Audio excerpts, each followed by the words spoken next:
Welcome back to the Kilowatts. My name is Ben, and this is the all-electric Kia EV6. It's safe to say we are a big fan of this car, and today we're going to see how Kia has set the benchmark for EVs in 2022.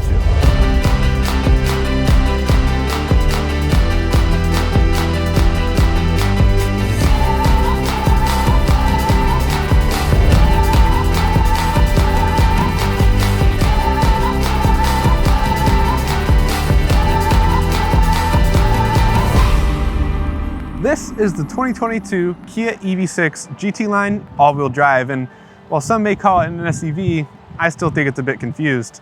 At 184 inches long, it's only a foot shorter than the Porsche Taycan Cross Turismo, which begs the question, is this a wagon? This isn't Kia's first EV, nor is it even their second EV. As far as legacy automakers go, they've been pretty on top of the transition to electric. However, this is their first car built on a truly electric platform. They call it e-GMP. All you really need to know is it's super efficient, super quick to charge, and what I want to know is how does it drive?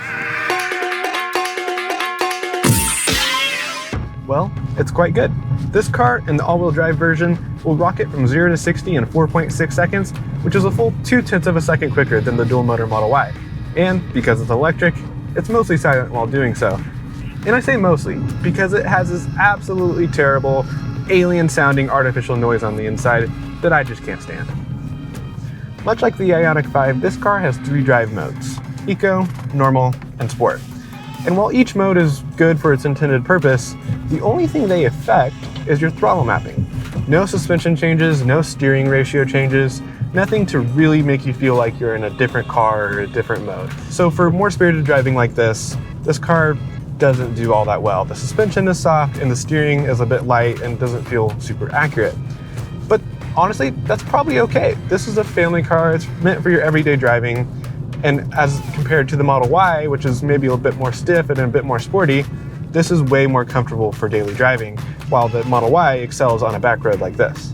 As for braking, it's generally quite good. On the back of the steering wheel are what look like paddle shifters, but they're actually your adjustable regenerative braking. It goes all the way from level 0 down to I-pedal, which is effectively one pedal driving, which I do prefer. The issue with this, and this is a pretty big issue, is every time you go into reverse, or every time you get in the car for the first time each day, it reverts to level 3 and not I-pedal. It doesn't remember your braking preferences. So as it turns out, those silly buttons on the back of the steering wheel prove quite useful because you have to change from level 3 to I-pedal, if that's what you prefer, each time you put it in a different gear. As far as driver assistance goes, Kia has included DriveWise with the EV6. It's a pretty competent level 2 autonomous system. I'm using it right now. We're on a pretty smooth highway that's moderately curvy. There's a decent amount of cars around us and it's doing an okay job. I have found, however, that every now and then it understeers to the point it just gives up. On more sharp turns, it's trying to make the turn, and at some point it crosses the lane lines into the other lane and turns off without warning. There's no beep, no chime, and I don't quite have the confidence I have in this system as I do Tesla's autopilot. As you saw in the introduction, this car features vehicle-to-load functionality, which essentially means with this adapter, you can power just about anything, including a bunch of fans. However, this isn't the first car to introduce this feature. The upcoming Ford F-150 Lightning will have it, the IONIQ 5 has it, and the Rivian R1T has a suite of 110-volt plugs. To test this even further, we're going to go see if we can charge a Tesla. As it turns out, the EV6 can charge a Tesla Model 3 at 1.4 kilowatts, or about 5 miles an hour. Which is great in a pinch, because it could potentially get you to a fast charger quicker than a tow truck.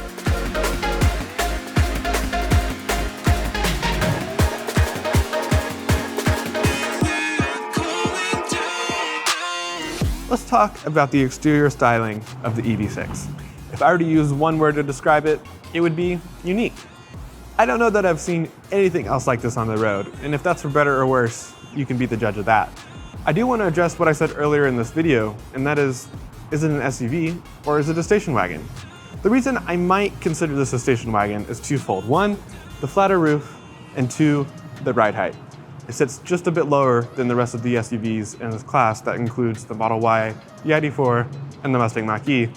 And the flatter roof is characteristic of a station wagon. My favorite part of the exterior, though, has got to be the finish. This finish is incredible. This is the matte steel gray, as they call it. It feels so smooth to the touch. It looks incredible in direct sunlight, and honestly, can't get enough of it. I wish every car came in this color. As for the tail end, in traditional or really more trendy fashion, it's got a light bar. A pretty unique and awesome looking one if you ask me.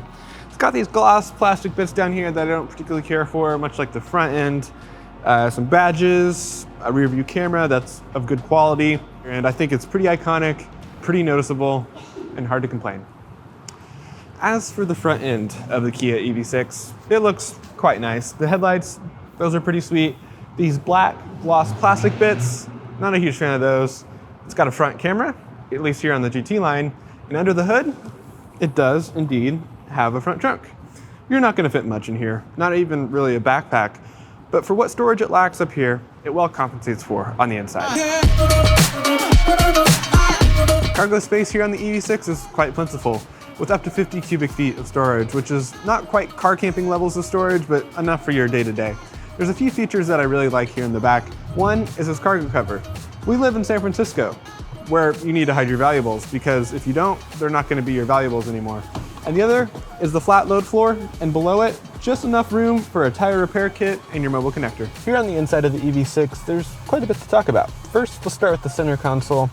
It's a little bit untraditional. It has this pretty terrible gloss black trim, and it just attracts fingerprints, and honestly, gloss black trim is never a good idea. On top of that is a gear shifter. It's a fine gear shifter, better than that of the Mach-E. And below that is a pretty well-placed wireless charger. One of my favorite parts of the EV6 has got to be the ventilated and heated front seats. These are pretty comfortable. They could be a little bit more comfortable if the lumbar support was adjustable in more than 2 ways, but honestly, overall, they're pretty good. My least favorite things about the EV6 has got to be the lack of headroom. I can't tell you how many times I've hit my head here on the left side during this review. I do like that it has a sunroof. That's pretty nice, but honestly, probably would have preferred an all-glass panoramic roof like on Teslas and the ID.4. Reason being, they let in a lot more light, and it just makes the cabin feel a lot more open. This car is equipped with a Meridian surround sound system with 14 speakers in all. And with that, you would expect it to sound pretty good, but unfortunately, it lacks a good bit of depth, which is unfortunate because the Meridian surround system in the R1T sounds phenomenal. When it comes to range and charging, this is truly where the EV6 shines. It uses Kia's all-new e-GMP platform, which effectively enables 800-volt charging and allows you to get up to 217 miles of range in as little as 18 minutes. When it comes to charging the EV6, I have one small complaint, and that is simply the location of the charge port. It's here on the back right side, and that's problematic for a few reasons. One, it's effectively as far as you can get from the driver's seat, meaning you have to walk all the way around just to plug it in. Second, it's on the back, so if you were to get rear-ended, it's gonna take the brunt of that impact, and you've just lost a pretty integral part of your electric car.